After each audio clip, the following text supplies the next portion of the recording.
పండించిన ఘనత మన కేసీఆర్ ఇయ్యాల. ఎక్కడ చూసినా రైతులు మర్చిపోతలేరు.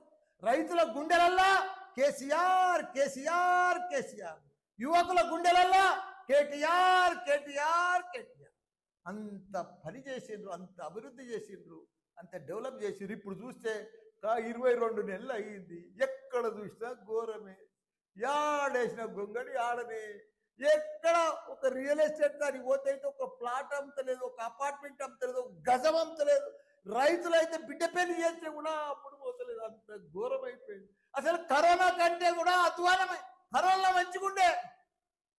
కరోనా 2 ఏళ్ళు వచ్చినా ప్లాట్లు అమ్మినాయి, బిజినెస్ అయింది, వ్యాపారాలు నడిచినాయి, అన్ని బంద్ ఉన్నా నడిచినాయి, పైసలు ఆడినాయి. ఇప్పుడు అసలు పైసలే ఆడతలేవు, పైసలే కనిపిస్తలేవు.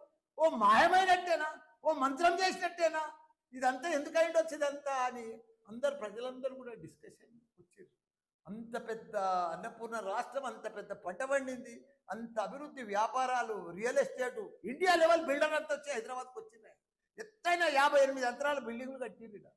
అమ్ముడు పోయినాయి. ప్రపంచమంతా హైదరాబాద్ అంటే ఒక సింగపూర్, న్యూయార్క్ లెక్క చూసిరు దాన్ని. ఆ చుట్టూ దాన్ని అంతా బిత్తరపోయింది, బోసిపోయింది. ఇప్పుడు ఆ రింగ్ రోడ్ వెంబడి వస్తుంటే హైదరాబాద్ అంతా ఫైనాన్షియల్ సిటీ వస్తుంటే అంటే బాధ అవుతుంది. బిల్డర్స్ అంతా అవుట్ అయిపోయి కష్టాలలోకి వచ్చేసి ఇవన్నీ కూడా.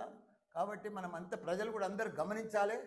కాంగ్రెస్ ప్రభుత్వం ఇచ్చిన మాటలను వాళ్ళని ఈ ఎలక్షన్లల్లా, రాబోయే ఎలక్షన్లల్లా ఘోరంగా మనమంతా కూడా వాళ్ళకు ఓటు వేయకుండా ఓటుతోటే బుద్ధి చెప్పి మనం మళ్ళా బీఆర్ఎస్ ప్రభుత్వాన్ని గెలిపించుకోవాలి. మనం పాత రోజులకు మళ్ళీ రావాలి. మనం మళ్ళీ కేసీఆర్ మళ్ళీ సీఎం కావాలి. మనం అందరం కూడా ఒక యూనిట్ తోటి టీం వర్క్ కూడా జూబ్లీహిల్స్లో కూడా వాళ్ళు ఎంత చేసినా, ఎంత ఖర్చు పెట్టినా గ్యారంటీగా బీఆర్ఎస్ పార్టీ గెలుస్తారు.